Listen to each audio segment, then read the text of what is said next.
আসসালামু আলাইকুম, সবাইকে জানাচ্ছি আজকের ভিডিওতে স্বাগতম। আজকের আমরা চলে আসলাম রপ্তানিকারকদের মিলন মেলায়। এই মিলন মেলায় আসলেই একটা ভালো লাগার মুহূর্ত কাটিয়ে দিয়েছি। তো এখানে ছিল নানান ধরনের খেলাধুলার ব্যবস্থা, ছোট ছোট সোনামণিদের খেলাধুলার ব্যবস্থা, বড়দের খেলাধুলার ব্যবস্থা, মহিলাদের জন্য ছিল বালিশ খেলা। শুধু এখানেই না, ছেলেদের জন্য ছিল কিন্তু ফুটবল খেলা। তো আমি ফুটবল খেলার কথা শুনে আর নিজেকে ধরে রাখতে পারলাম না, তাড়াহুড়ো করে জামা কাপড় সব খুলে ফেলে দিয়ে নেমে গেলাম ফুটবল খেলার মাঠে। তো অতএব এত মানুষ ছিল, যেখানে বল পাওয়াই খুব টাফ ব্যাপার ছিল। তো এখানে আমি দুইবার বল পেয়েছিলাম, এরপর আর বল পাইনি। আমাদের দলের একজন বল না পেয়ে অবশেষে বলটাকে হাতে ধরে দৌড়ে নিয়ে গোলের সামনে গিয়ে হাত দিয়ে গোল করে। তো এখানে আমরা অবশেষে বিজয় অর্জন করলাম হাত দিয়ে গোল দিয়ে। এরপর আমি খেলতে এক পর্যায়ে অসুস্থ হয়ে পড়ি। প্রায় কিছু মুহূর্ত আমার খুবই কষ্টে কেটেছিল সেইখানে। তারপর ধীরে ধীরে আমি সেখান থেকে সুস্থ হয়ে যাই। তবে এই খেলায় আমি জিতেও নিয়েছিলাম একটি পুরস্কার। তো খেলাধুলা শেষে এবার গোসলের পালা। তো আমরা আসলাম গোসল করতে। গোসলের ভিডিও দিলাম না, কারণ এখানে সবাই অনেকভাবে আনন্দ ফুর্তি করে গোসল করছিল। তো গোসল করার পরে আমরা খাবার ঘরে গেলাম। দেখলাম খাবারের কি অবস্থা। তো দেখলাম আমরা প্রথম সিট পাচ্ছিলাম না, আমরা দ্বিতীয়বারের মতন সিট পেয়েছিলাম। তো এখানে গিয়ে দেখি অনেক মানুষ তারা হুড়ো করে খাচ্ছে এবং প্রায় 2-3 ডেক শেষ করে ফেলছে। এবং মনে করছিলাম যে খাবার পাবো কি পাবো না, কিন্তু যথেষ্ট পরিমাণের খাবার ছিল এবং খাবারের মানও খুব ভালো ছিল। তো আমার সাথে এক ফকিন্নি ছিল। ফকিন্নি সে টয়লেটের পাশে দাঁড়িয়েছিল সিট না পাওয়ার কারণে। তো আমিও ফকিন্নির কাছে গিয়ে কিছুক্ষণ দাঁড়িয়ে থাকার পর অবশেষে আমরা সিট পাই। তো সিট পাওয়ার পর সেখানে আমরা বসে পড়ি খাবারের জন্য। তো প্রথমে আমাদেরকে সালাদ দেওয়া হয় এবং সালাদের পরে পোলাও ভাত দেওয়া হয়। তো আমরা পোলাও ভাত নিচ্ছিলাম। পোলাও ভাত নেওয়ার পরই আমাদের জন্য নিয়ে আসলো মুরগির রোস্ট। তো মুরগির রোস্টে সবাইকে দিয়ে দিচ্ছে এক পিস করে। তো মুরগির রোস্টের পরে আমাদের জন্য নিয়ে আসলো ডাল, চচ্চড়ি এবং সবজি।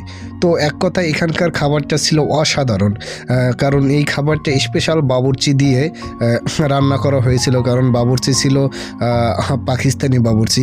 তো এরপর আমাদেরকে ছাগলের মাংস দিল।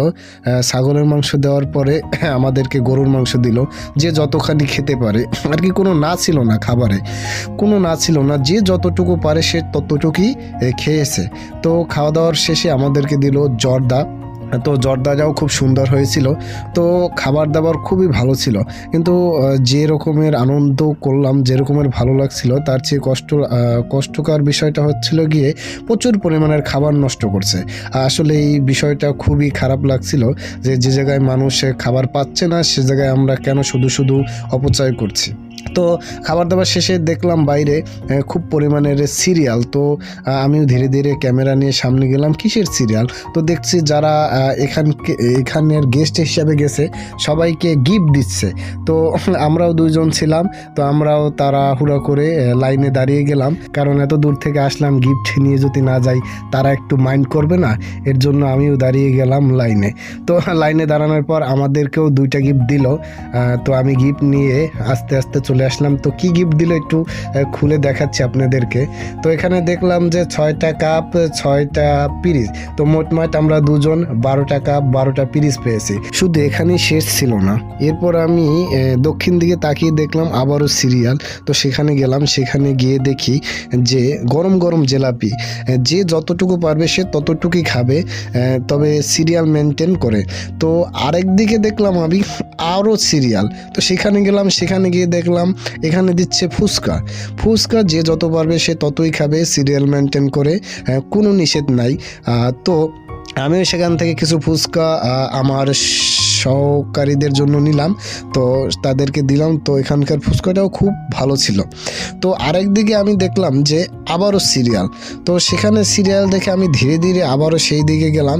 সেই দিকে গিয়ে দেখি কি সেখানে দিচ্ছে কফি, যে যত পারবে সে তত খাবে, কোনো নিষেধ নাই, গরম গরম কফি। তো আমিও সেখান থেকে এক কাপ কফি নিয়ে নিলাম। তো আমি 6-7 বার খাইছি, ফ্রি জিনিস তো, বাঙালি কথায় আছে না, বাঙালি ফ্রিতে আলকাত্তা পাইলেও ছাড়ে না। তো আমি আরেক জায়গায় দেখলাম যে এখানে পিঠা বিতরণ করা হচ্ছে, যে যত পারে সে তত খাবে, ভাপা পিঠা এবং চিতই পিঠা 6-7 পদের ভর্তা দিয়া। তো এর ভিতরে আমার কানে একটা শব্দ আসলো যে কারা জানি লাফালাফি করতেছে, নাচানাচি করতেছে। তো এদিকে ছিল আমাদের জন্য গানের ব্যবস্থা। তো কিছু ভালো ভালো শিল্পী নিয়ে আসছিল এখানে আমাদেরকে আনন্দ ফুর্তি দেওয়ার জন্য। তো এখানে যারা ইয়ং বয়সের ছেলেরা ছিল তারা খুব লাফালাফি নাচানাচি করছিল গানের তালে তালে। আর কেনই বা লাফালাফি নাচানাচি করবে না, গানটা গেয়েছিল ওরে দুষ্ট পোলাপাইনও দুষ্টামি করতে করতে সময়টা কাটিয়ে দিচ্ছিল। তো এখানেই শেষ ছিল না, আরও ছিল আমাদের জন্য লটারি খেলার ব্যবস্থা।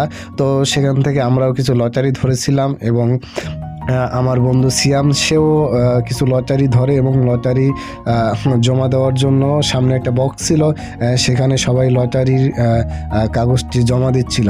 তো ভাগ্য আমাদের অনেকই ভালো, আমরা কিছুই পাই নাই। আর যাদের ভাগ্য খুব খারাপ তারা একজনে 2-3টা কইরাও এই লটারি থেকে জিতে পুরস্কার নিচ্ছে। তো এখানেই আজকের আমাদের রপ্তানিকারকদের পারিবারিক মিলন মেলা শেষ করছি। তো এখানে আরও বাচ্চাদের জন্য খেলার জিনিসপাতি ছিল, অনেক জিনিস ছিল যা ভিডিও লং হবে, এর কারণে আমি দেখাতে পারলাম না। তো বিদায় নিচ্ছি, দেখা হবে নেক্সট কোনো ভিডিওতে।